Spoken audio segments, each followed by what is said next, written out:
There is a mountain of research that shows that the best way for the average investor to grow their wealth through time is through low-cost index investing. And so it might seem strange that in this video today, we're going to talk about 3 simple ways you can quote-unquote beat the index. Well, understand we're not going to be talking about any fancy active management where we're buying and selling out of the index, but rather talking about beating the index through building a better index.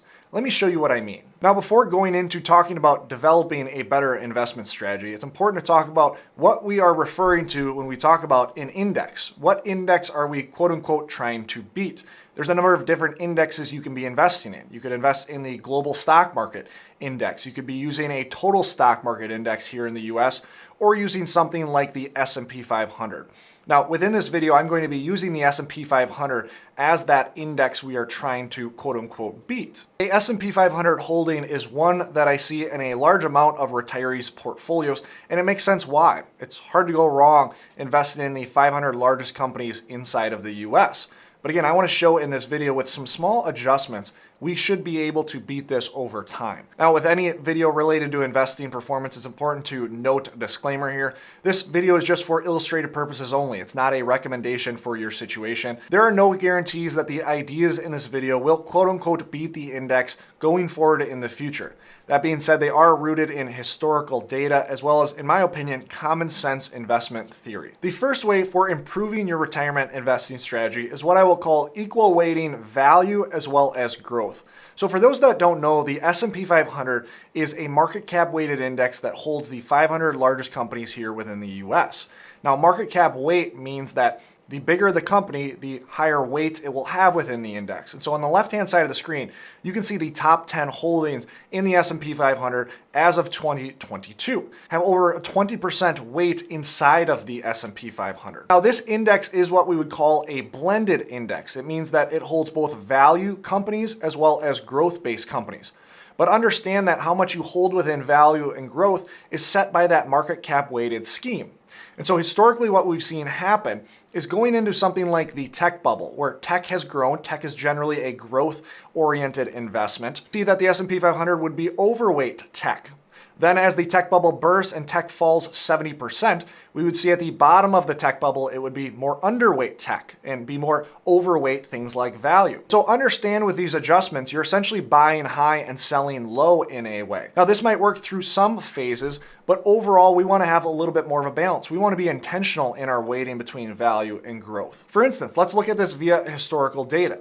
So we have the S&P 500 here going back into the 1970s here in blue versus compared to an equal weight between 50% value and 50% growth still in that large cap category. And so we're still comparing large cap to large cap. We're just controlling our value versus growth mix versus letting that market cap weighting scheme control it. We would see that not only do we see better performance historically, but we'd see better performance on a risk adjusted basis. So going back into the 70s, we would see that an equal weight between value and growth would have grown by about 10.87%. Whereas the S&P 500 would have only grown by 10.37%. Now, Sharpe ratio is a metric that is used to judge risk-adjusted performance. The higher your Sharpe ratio, the better risk-adjusted performance theoretically you have. And so we also see that the Sharpe ratio is higher within the equal weight split rather than the market cap weighting scheme. Now understand here that depending on which starting period and ending period you would choose in looking at this data, the metrics might shift a little bit. But in our research over rolling periods of time, on average, this equal weighting scheme beats this market cap weighting scheme. And again, this makes sense if we think about it. We want to be intentional in how we set our allocations and make sure we're diversified at all times between the two. Furthermore, going down this line, a big mistake that I've seen as of late is seeing some retirees and investors that are overweight value versus growth. And it's easy to do so as we look at the last 10 years worth of performance. Remember that tech companies are generally thought of as growth-oriented investments. And tech has really been growing as an industry as nearly every company needs to become a tech-based company. And so this might lead us to believe that the entire market is really shifting, that growth might be outperforming as we move forward into the future. But I would still urge you to move forward with a level of diversification. Just because a decade stretch we've seen an outperformance in one category or another, understand that market cycles can last multiple decades. And so we don't want to be overexposed in any one place and thus see our returns greatly hampered moving forward. And this has been proven out so far this year. Growth as of recording this video is still down around 30% as interest rates have risen. On the flip side, value is only down about 5%. And so having this level of diversification, especially in retirement, is that much more important. Let me give you another example. The last time that we saw growth greatly outperform value was during the 90s, where we saw that tech boom.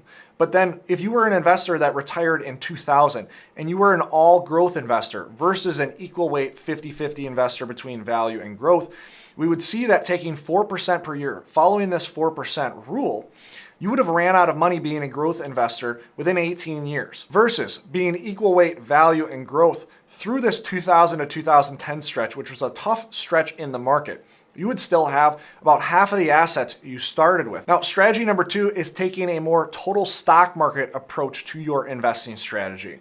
So when we look at the entire stock market universe as we have on the screen right now, we can see that the S&P 500 is a very small portion of this stock market universe. It holds the 500 largest companies. And so you are only investing in the largest 500 companies. You're leaving behind a bunch of companies within the mid-cap range, small cap, as well as micro-cap range. And the problem with this is that size can be a constraint. We see this not only in investing, but also other areas of life as well. There's a reason in nature that you don't see animals as large as skyscrapers. There are caloric constrictions, as well as bones and muscles need to be able to bear the weight of these large animals. And so there are size constraints when it comes to nature.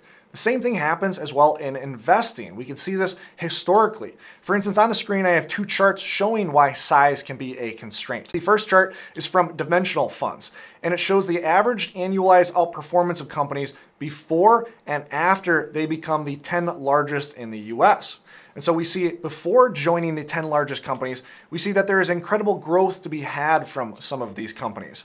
But after joining and becoming one of the 10 largest companies within the US, we start to see that this performance drops off. In fact, there's underperformance. On the right-hand side of the screen, we see a chart from Ned Davis Research that shows owning the highest cap S&P 500 stock, so owning the biggest company in the world at that point in time, underperforms holding the S&P 500 by a pretty wide margin. And so understand that if we're only investing in the largest companies in the US or globally, that ends up being a constraint and often leaves some performance that could otherwise be had. And we can see this proven out historically.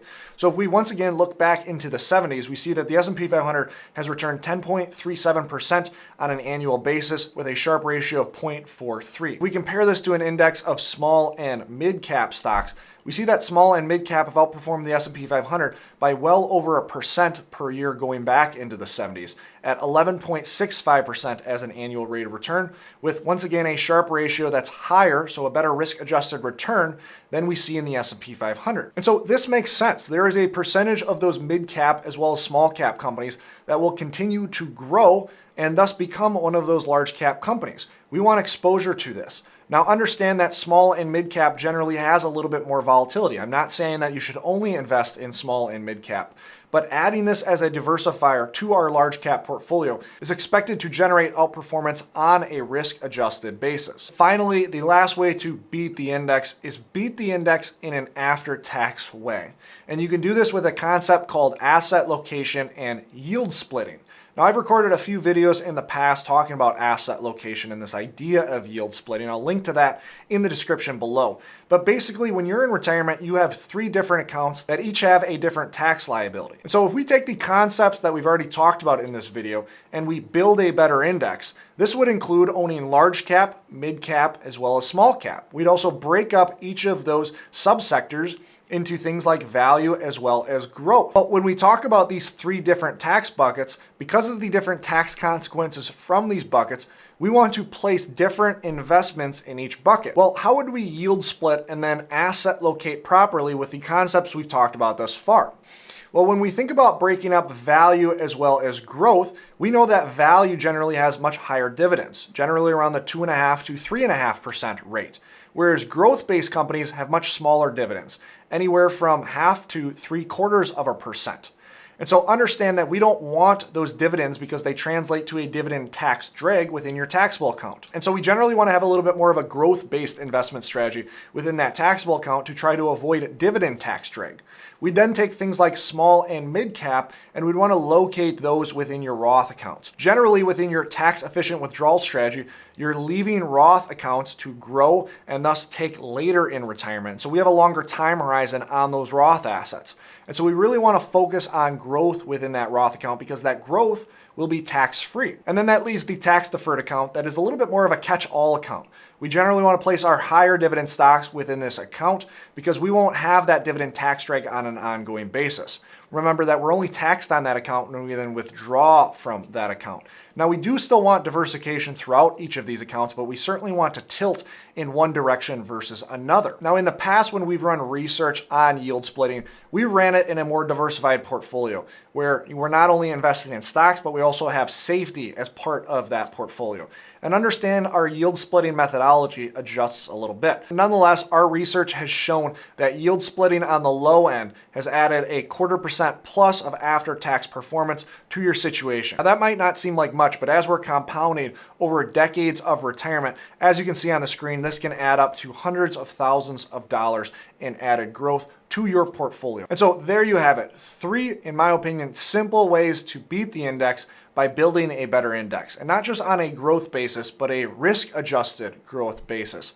Now, if you're wanting to learn a little bit more about this concept of asset location and yield splitting, we'll link to this video right here where I go in depth into the examples I reference in this video and talk a little bit more about splitting up a total stock market portfolio properly within your retirement situation.